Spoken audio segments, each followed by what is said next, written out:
Police শুধু একজন নিখোঁজ মানুষকে খুঁজছিল, কিন্তু তারা জানত না সেই মানুষটার শরীর তখন টুকরো টুকরো হয়ে গ্রামের বিভিন্ন জায়গায় ছড়িয়ে আছে। আর সবচেয়ে ভয়ঙ্কর ব্যাপার হলো, এই কাজটা কোনো ক্রিমিনাল গ্যাং করেছিল একটা সাধারণ পরিবার। আজ আমরা আলোচনা করব ভারতনাট্যম 2 মোহিনীঅট্টমের পুরো গল্প। যেহেতু এটা পার্ট 2, তাই আগে খুব সংক্ষেপে জেনে নিই প্রথম পার্টে কি হয়েছিল। শশী নামের একজন ছেলে পূজার কাজ করত। তার সবচেয়ে কাছের বন্ধু ছিল সুভাষ। একদিন শশীর বাবা ভরত গুরুতর অসুস্থ হয়ে হাসপাতালে ভর্তি হয়। ডাক্তার জানিয়ে দেয় তিনি আর বেশি দিন বাঁচবেন না। মৃত্যুর আগে ভরত নিজের শেষ ইচ্ছা পূরণ করতে চায়। সে তার সন্তানদের শেষবারের মতো দেখতে চায় বলে সবাইকে হাসপাতালে ডাকে। কিন্তু শশীকে আলাদা করে ডেকে সে এমন একটা সত্য বলে যেটা শুনে শশীর মাথা ঘুরে যায়। ভরত জানায় তার আরেকটা বিয়ে হয়েছিল, আর এই বিষয়টা শশীর মা পর্যন্ত জানত না। সে শশীকে বলে তার দ্বিতীয় স্ত্রী রুক্মিণী আর অজয়কে নিয়ে আসতে। শশী যখন সেখানে যায় তখন অজয়কে দেখে সে পুরো অবাক হয়ে যায়, কারণ অজয় আর শশীর ভাই জগদীশ দেখতে একদম একই রকম, ঠিক যেন যমজ ভাই, কিন্তু আসলে তারা দুই আলাদা মায়ের সন্তান। এরপর শশী রুক্মিণী আর অজয়কে হাসপাতালে নিয়ে আসে। সেখান থেকেই শুরু হয় অস্বস্তি আর লুকোচুরি। রুক্মিণী বলে ভরত সুস্থ না হওয়া পর্যন্ত সে এখানেই থাকবে, কিন্তু আসল সমস্যা ছিল অন্য জায়গায়। অজয় আর জগদীশ দেখতে একই রকম হওয়ায় পুরো পরিবার মিলে বিষয়টা গ্রামের লোকদের কাছ থেকে লুকিয়ে রাখতে শুরু করে। একজন বাড়ির ভিতরে থাকলে অন্যজন বাইরে থাকত। এভাবেই সবাইকে ধোঁকা দেওয়া হচ্ছিল, কিন্তু বেশি দিন সেটা লুকিয়ে রাখা যায়নি। একদিন কিছু বাচ্চা একজন বৃদ্ধ মানুষকে নারিকেল গাছের নিচে রেখে চলে যায়। হঠাৎ একটা নারিকেল তার মাথায় পড়ে আর ঘটনাস্থলেই তার মৃত্যু হয়। তার শেষকৃত্যের সময় গ্রামের মানুষ প্রথমবার অজয় আর জগদীশকে একসাথে দেখে ফেলে, আর তখনই সবাই বুঝতে পারে দুজন দেখতে একদম একই রকম। এরপর থেকেই পুরো গ্রামে তাদের নিয়ে হাসাহাসি শুরু হয়। এদিকে মৃত্যুর আগে ভরত শশীকে একটা দায়িত্ব দিয়ে যায়। সে বলে, রুক্মিণী আর অজয়কে দেখিস, ওদের আর কেউ নেই। ভরতের মৃত্যুর পর দুই পরিবার একসাথে থাকতে শুরু করে। এভাবেই শেষ হয় প্রথম পার্ট। আর এবার শুরু হচ্ছে আসল অন্ধকার। ভরতের শেষকৃত্যের সব কাজ শেষ করে সবাই রুক্মিণীর গ্রামে যায় অস্থি বিসর্জন দেওয়ার জন্য। শশী নিজের জমি বিক্রি করে রুক্মিণীর জন্য একটা নতুন বাড়িও কিনে দেয়। সবকিছু ধীরে ধীরে স্বাভাবিক হয়ে যাচ্ছিল, কিন্তু অন্যদিকে তৈরি হচ্ছিল আরও বড় বিপদ। গোবিন্দ নামে এক বৃদ্ধ হঠাৎ হাসপাতালে এসে সত্য নামের একজন লোকের সঙ্গে দেখা করে। সে জানায় মোহন দাস নামে এক পুলিশ অফিসার তাদের কাছ থেকে 1.5 কোটি টাকা দাবি করেছে। না দিলে সবাইকে জেলে যেতে হবে, কারণ বহু বছর আগে ভরত, গোবিন্দ আর আরও কয়েকজন মিলে একটা ভুয়া মন্দির তৈরি করেছিল।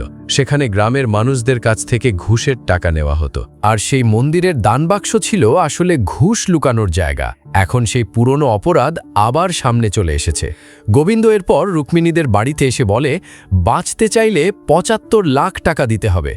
শশী প্রথমে এসব বিশ্বাস করতে চায় না, কিন্তু যখন সে মন্দিরে গিয়ে দেবীর মূর্তির মুখে নিজের মায়ের চেহারার ছাপ দেখতে পায়, তখন সে বুঝে যায় গোবিন্দ মিথ্যা বলছে না।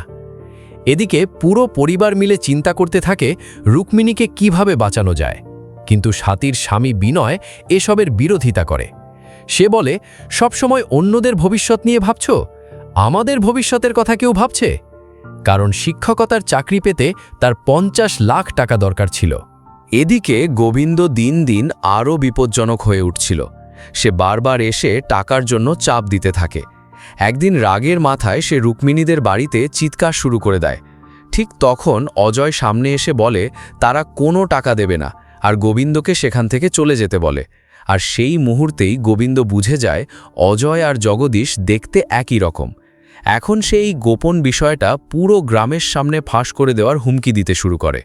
পরিস্থিতি ধীরে ধীরে নিয়ন্ত্রণের বাইরে চলে যাচ্ছিল, আর ঠিক তখনই ঘটে যায় সবচেয়ে বড় দুর্ঘটনা।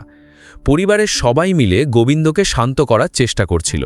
হঠাৎ ধস্তাধস্তির মাঝখানে শশীর মা অজান্তেই মজা করতে করতে গোবিন্দের গলা চেপে ধরে, কিন্তু পরের মুহূর্তেই সবাই বুঝতে পারে গোবিন্দ আর বেঁচে নেই।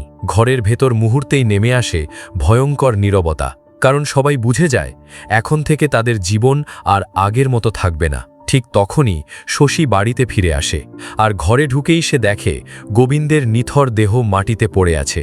শশীর মাথা ঘুরে যায়। তার মনে একটাই ভয় কাজ করতে থাকে, এখন যদি পুলিশ জানতে পারে তাহলে পুরো পরিবার শেষ।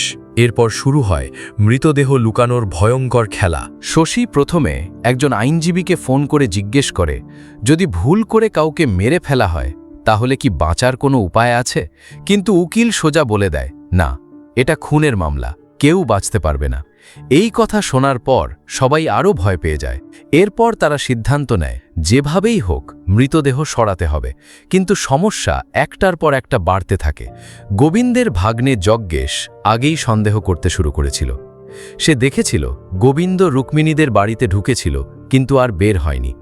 তাই সে সারাক্ষণ শশীদের ওপর নজর রাখতে থাকে। ঠিক তখনই গ্রামে আসে শশীর বন্ধু সুভাষ। সে খুব চালাক এবং ক্রিমিনাল মাইন্ডেড ছিল।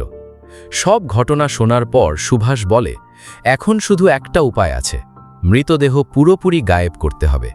এরপর তারা মৃতদেহ একটা বস্তায় ভরে বাইরে নিয়ে যাওয়ার চেষ্টা করে। কিন্তু প্রতিবারই কোনো না কোনো সমস্যা হয়ে যায়। কখনো গ্রামের লোক দেখে ফেলে, কখনো যজ্ঞেশ পিছু নেয়, আবার কখনো পুলিশ কাছাকাছি চলে আসে। ধীরে ধীরে পরিস্থিতি এতটাই ভয়ঙ্কর হয়ে যায় যে তারা মৃতদেহ টুকরো টুকরো করার সিদ্ধান্ত নেয়। একজন কসাইকে ডেকে আনা হয়। প্রথমে সে রাজি হচ্ছিল না, কিন্তু যখন সে জানতে পারে গোবিন্দ অনেক মানুষের জীবন নষ্ট করেছে, তখন সেও সাহায্য করতে রাজি হয়ে যায়। এরপর পুরো পরিবার মিলে রাতের অন্ধকারে মৃতদেহ কেটে আলাদা আলাদা ব্যাগে ভরে বিভিন্ন জায়গায় ফেলে দেয়। কেউ কাপড় ফেলে, কেউ হাড়, কেউ আবার রক্তের দাগ মুছতে ব্যস্ত হয়ে পড়ে। তারা ভাবছিল সব প্রমাণ মুছে গেছে। কিন্তু অন্যদিকে পুলিশ ধীরে ধীরে সত্যের কাছাকাছি চলে আসছিল। পুলিশ গোবিন্দের নিখোঁজ হওয়া নিয়ে তদন্ত শুরু করে। গ্রামের সবাইকে জিজ্ঞাসাবাদ করা হয়। আর তখনই একটা বড় ভুল করে ফেলে যজ্ঞেশ। সে গোবিন্দ নিখোঁজ পোস্টার লাগাতে গিয়ে এমন কিছু ক্লু রেখে দেয় যেটা পুলিশকে সন্দেহে ফেলে দেয়। একসময় পুলিশ রুক্মিণীদের বাড়িতেও পৌঁছে যায়। ঠিক তখন শশীরা ঘরের সব প্রমাণ মুছে ফেলতে ব্যস্ত ছিল। কিন্তু সবচেয়ে বড় বিপদ আসে তখন, যখন পুলিশ একসাথে অজয় আর জগদীশকে দেখে ফেলে। দুজনকে একসাথে দেখে পুলিশ হতবাক হয়ে যায়। তখন শশী বাধ্য হয়ে পুরো সত্যটা বলে দেয়। ওরা দুই আলাদা মায়ের সন্তান। মানুষ হাসাহাসি করবে বলেই আমরা বিষয়টা লুকিয়েছিলাম। কোনো মতে তারা পরিস্থিতি সামলে নেয়। এরপর পুলিশ সেই ভুয়া মন্দিরের বিষয়েও জানতে পারে। কিন্তু আসল টুইস্ট ছিল অন্য জায়গায়। যে পুলিশ অফিসার তদন্ত করছিল সেও ওই ভুয়া মন্দিরের টাকা খেত। তাই সেও চাইছিল না সত্যিটা সামনে আসুক। শেষে এসে ধরে নেয় গোবিন্দ সব টাকা নিয়ে পালিয়ে গেছে। এদিকে শশী আর যজ্ঞেশ রাতে মন্দিরের দানবাক্স খুলে বিপুল পরিমাণ টাকা বের করে। কারণ তারা বুঝে গিয়েছিল গোবিন্দ সবার কাছ থেকে টাকা নিয়ে সেখানেই লুকিয়ে রেখেছিল।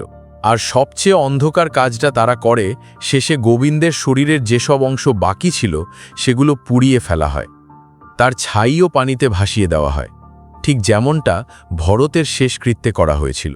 মানে একজন মৃত মানুষের শেষ চিহ্নটাও পৃথিবী থেকে মুছে ফেলা হয়। এভাবেই শেষ হয় ভারাতার নাট্যামের গল্প। শেষ পর্যন্ত পুরো পরিবার বেঁচে গেলেও তাদের ভেতরের অপরাধ বোধ কখনোই শেষ হয় না।